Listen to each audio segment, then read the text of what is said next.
Hey, these are little bookmarks, and you are going to have one here at school, and then you'll also have one at home.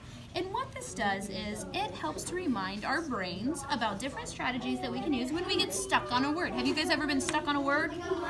Sometimes it can get frustrating, can't it? But luckily, we have these little friends here to help remind us of strategies that we can use. The first one that we have is eagle eye, okay? Eagle eye reminds us to look at the pictures. Do we ever want to look at the pictures when we are reading stories? Sometimes. We do! Did you know that the authors actually put pictures in there to help our brains figure out some of the words? So if we look at this page right here, and this is llama llama, and what happened was they were playing with this and they broke it, so now they have to fix it. And so our sentence says, a bit of, oh man, that's a tough word that I don't know. A bit of something and good as new. I'm going to look at the picture, and the picture can help give you clues about what it is that you are reading. So if we say a bit of what does this picture show us? What does it show us? String. It shows a string, which brings us to our next character. Our next one says Lips the fish. Okay, have you guys ever heard, if you're not listening, you won't know. Have you guys ever heard of Lips the fish? Lips the fish reminds us to get our lips ready. Okay, so string does make sense, Brigham, but when we look at the word up here, let's look at how it starts. Look at these letters. Do you see the THR?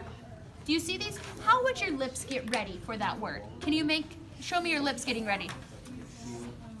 Can you show me your lips ready, Liam? Can you say th? Can you get your lips ready? When we get our lips ready, that helps our brains to figure out how it's going to start.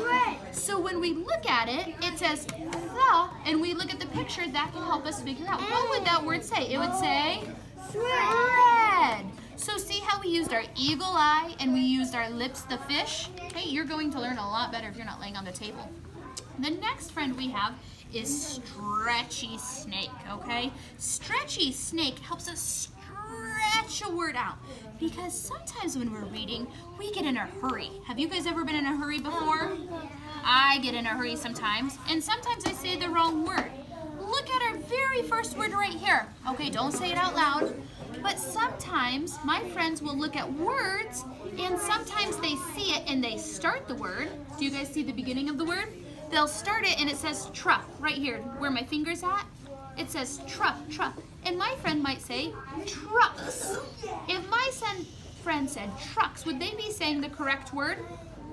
No, you have to stretch it out. We have to look in the middle of that word. So when we stretch it out, it can help us figure out what the word says. It says trains. Does this look like the word trucks? Nope. Stretch it out, and that can help you figure out what the word says. Can you guys stretch it out with me? You ready? Say trains. Trains. So Stretchy the snake reminds us to stretch out the word. Now my next friend is Chunky Monkey, okay? Chunky Monkey helps us to break up the word. When we're reading, we might recognize parts of a word, and that can help us figure out what the word is. So look at this one right here. It says, it's time for, look at this word. Does anybody see a part of that word that they know? Does anybody, what? Oh, Olivia sees the word thing. So she's going to chunk out the word thing. Tristan, you need to be on your bottom. She says the word thing. What does this word say? Some. So sometimes we can chunk it out and we can see parts of the word that we know. So if we put it together, we would say the word something. Did you catch that, Eli? If we put it together, we would say something. Our next friend is Skippy Frog. All right. Sometimes words just not making sense, and a lot of the time they're rule breakers when they don't make sense, and we've tried these things and they don't work. So sometimes we just have to skip the word and finish the sentence to think about what word would make sense there. So we're going to skip this word here because I haven't figured out what it is, okay? It says, I'll put Fuzzy on the stairs until you're blank that you can share, okay? I'll put Fuzzy on the stairs until you're blank that you can share. Thinking about What word would make sense there? Sure. Now, when I look at this word on its own, my brain, it's hard for it to figure it out. So sometimes we can just skip the word and finish the sentence to see what would make sense. Our next friend is Flippy Dolphin. All right. Flippy Dolphin is when we flip the vowel, because we've been talking about short vowels and we're getting ready to talk about long vowels.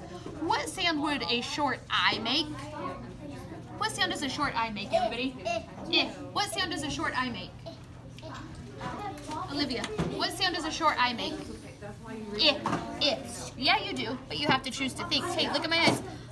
What sound does a short I make? It says You are right. We are going to learn that vowels can also say their name. So the vowel might also say what other sound? I. It could also say I. So look at this word right here. Can you sit on your bottom, please? Bring it in here. It says, it's Tim for something else to do. Does that make sense? No. So we're going to flip our vowel and we're going to try the other vowel sound. We're going to say, it's I for something else to do. So sometimes we have to flip the vowel. Hold on, we're almost done. The last one, hey, look here. We're almost done. Look at my eyes. Eli, Olivia, look at my eyes. Try and lion. This is to keep trying. We can't just say, Mom, Dad, teacher, I don't know the word. Try these things and they will help you figure out the words. All right? Sound good? Okay, awesome.